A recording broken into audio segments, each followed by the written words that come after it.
Life is a game. We all acknowledge this in some capacity or another, but we often forget just what type of game life is. Life is not a chess game. In chess, each side gets the same pieces. Everyone takes turns. It's 100% tactical, and more importantly, everyone gets a shot at winning.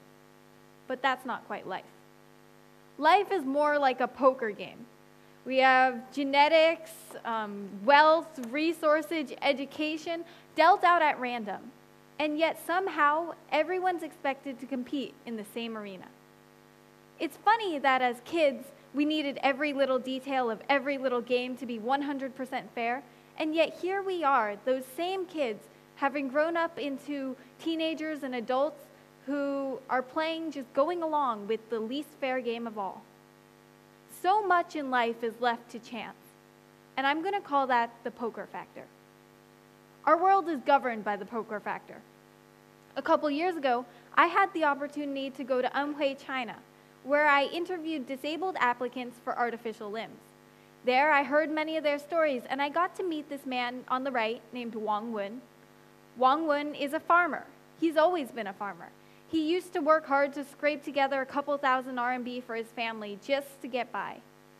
But then one day, he lost one of his limbs in a manual labor accident, and life has never been the same for him ever since.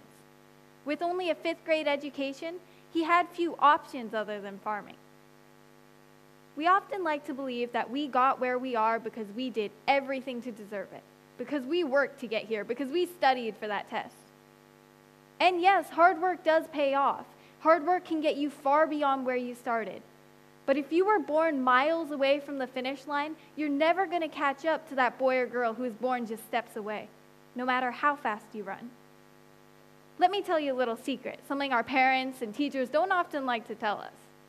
If you fail every math test that you ever take for the rest of your life, in 20 years, you're still going to find yourself with a white-collar job, with a roof over your head, with a college degree, simply because you were born into the right circumstances.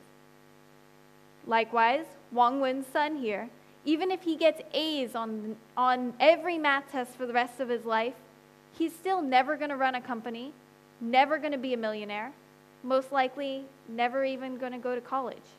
Not because he's any less hardworking, intelligent, or deserving than you or I, but simply because he was born the son of a handicapped farmer. But even amidst all this, Wang Wen here dared to imagine a solution. He actually invented his own artificial limb out of recycled materials, and with the help of this new invention, he was able to go back to work, to continue farming, and to help his family survive. He now almost matches his old salary.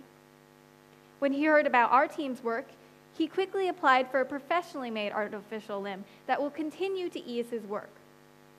Wang Wen here was dealt a poor hand, there's no doubt about it, but he was able to capitalize on the one factor that is within his control, because there are two components to every poker game.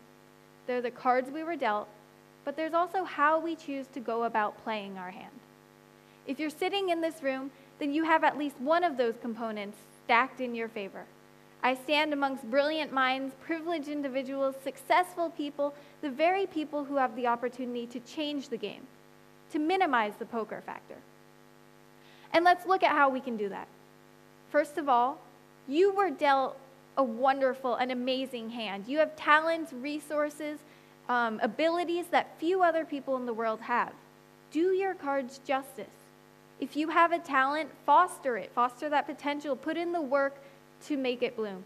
Because to neglect the gifts that you were given would be to forgo a responsibility not just to yourself, but to the millions around the world who don't have those resources, because those resources are in your hands. Next, a change in mindset. Get rid of the mindset that your success is yours, earned by you, for you and your loved ones alone. Because yes, part of it was your blood, sweat, and tears, but the rest, that was the poker factor. And with that new mindset, it's not so hard to move on to the third step, which is to redistribute the cards. Let's take a look at what that might look like. What if a quarter of the people in this room, 1 out of 4 of you, walked away from here today deciding to take the first step in giving a little bit back? What if 50 people here decided to give up one tiny thing this month? What if 20 of you decided to go with one less bubble tea this month? Just one. What if 5 of you decided not to buy one more skirt, just to buy one less skirt this month? That wouldn't kill you, would it? But maybe it might allow someone else to live. What if a family of 5 here decided not to go on vacation for Chinese New Year? That's 10,000 RMB per person at least, 50,000 RMB right there. What if 20 of you each decided to eat one less meal outside? Just one out of the many you'll inevitably eat this month, but to cook one of those at home. That would be another 2,000 kwai. And so what we get here is a grand total of 53,200 RMB just by giving up one of the many resources, one of the many luxuries that we enjoy on a daily basis. But let's look at the colossal amounts of change that could translate into. We could save 9,000 lives via malaria vaccines. We could save 900 lives via improving birthing conditions for mothers. We could feed 9,000 children for a day.